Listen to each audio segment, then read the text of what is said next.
If we don't do that, then our products keep on getting frustrated. In fact, it's because probably they cannot write back to the university, but the students are frustrated out of courses that are not admissible. There is no structure in public service that admits students of a certain nature or output of a certain course, and therefore the students get frustrated. In the act that establishes these institutions, it doesn't say necessarily that researchers or research activity should be informed by the industry. So my observation is that a lot of times policies are written, very nice policies, but they are not linked. And maybe even the people who are supposed to uptake them in the Ministry of Agriculture, for instance, are not even aware that the policy has come. And then the researchers will humbly tell us that, yeah, I published in the peer whatever research journal, peer research journal of high quality. The paper is there, and it's very difficult for the ministers to keep running around to check all these journals in the Americas, where we have to read and say, actually, a Ugandan researcher has researched what I need to update. I have, let me read what I said. I have read the act that establishes tertiary institutions and universities. It does not refer to the industry that graduates of this institute serve. This, I believe, is the core issue that needs to be addressed. We need to review the act that establishes and ensure that we have clauses which address and require that research is serving the nation, and not research which is very good and we put it in the journals. Tertiary institutions therefore need to produce relevant graduates to various industries that they will serve in. The keynote aspect, therefore, is to review the laws, rules, and regulations that govern tertiary institutions to ensure their relevance to specific industry and the nation at large. Reinvigorating APRC is excellent, but we need to address the fundamental reason why the activities die off and do not seem to be self-fulfilling. I say all this for God and my country. Thank you very much. Thank you, Dr. Demon, for that wonderful message. Allow me to invite Honorable Victoria Sekitoleko. In Uganda, and the only way you can do fish farming is if you take off a piece of the lake and you fence it off and you do your fish farming in there, which means that anybody who has been fishing wild fish is out of business as far as that area is concerned. So the more cage farmers you have on the lake, the less space there is for the wild fish farmers. Now, water, they are here, and I'm glad they are here. This division of the lake is okay. I support cage farming, but what is the policy? So it is that nervousness which I would like to bring on behalf of the sector, the forest, and the fish. How do we divide the lake? Can we have a policy so that everybody knows how to go and get their own piece? Even if I'm going to do it wild, to continue with wild fishing, can I have my little piece? What is the policy? And along those lines, I'm really, really excited that this center has finally started, because I remember we had some meetings and then things fizzled out and so on and so forth. So I'm really glad that we are here. Secondly, I'm really happy that Apex is here, and thank you for talking about CADI.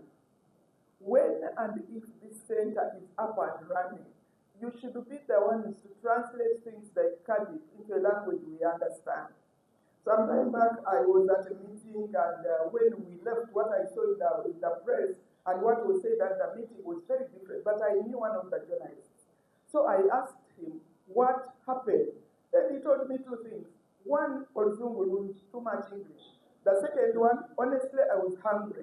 You people come after having your 4-course meal. For us, we come hungry. You go on talking and talking. So, in my view, one of these days, we should sort ourselves. It's an honor and a privilege to stand before you today as we celebrate a significant milestone in Uganda's agriculture development processes, the official launch of the Agricultural Policy Research Center, APRC, at Makerere University. This occasion underscores our commitment to evidence-based policy making, agricultural transformation, and national development. I sincerely thank Makerere University, the College of Agricultural and Environmental Sciences, and all partners whose dedication and vision have made the initiative a reality. Agriculture remains the cornerstone of Uganda's economy, contributing approximately 24% of the GDP, employing nearly 68% of our population, and generating over 35% of our export earnings. However,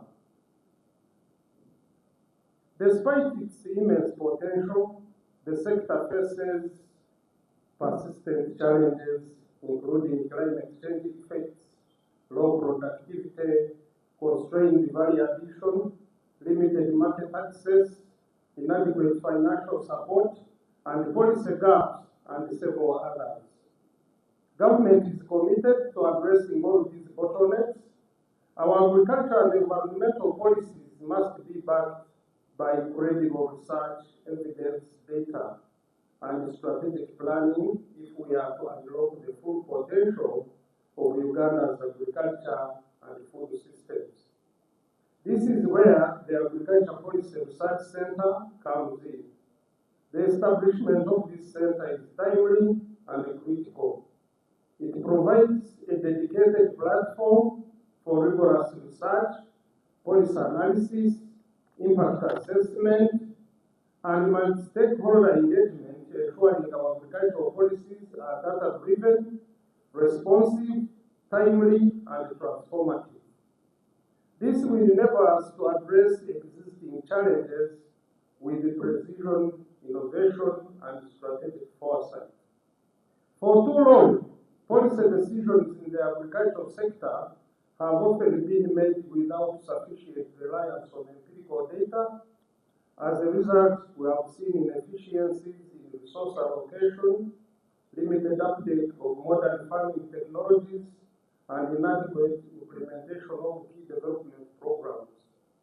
The launch of APRC by Makerere University and APEX signals a shift towards a research-driven approach where scientific analysis, stakeholder consultations, and real-time data will inform agriculture policies.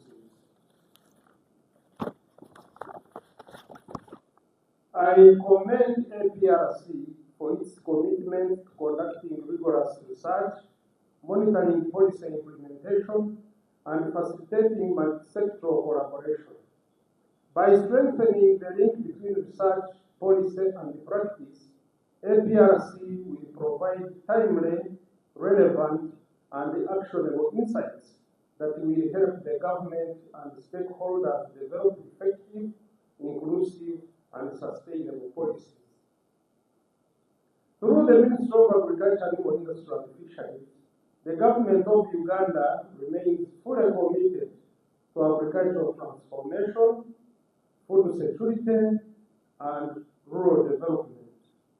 Our strategic priorities align with our Vision 2040, the National Development Plan 4, and as earlier highlighted by our colleague from ANAFRE, AU Agenda 2060.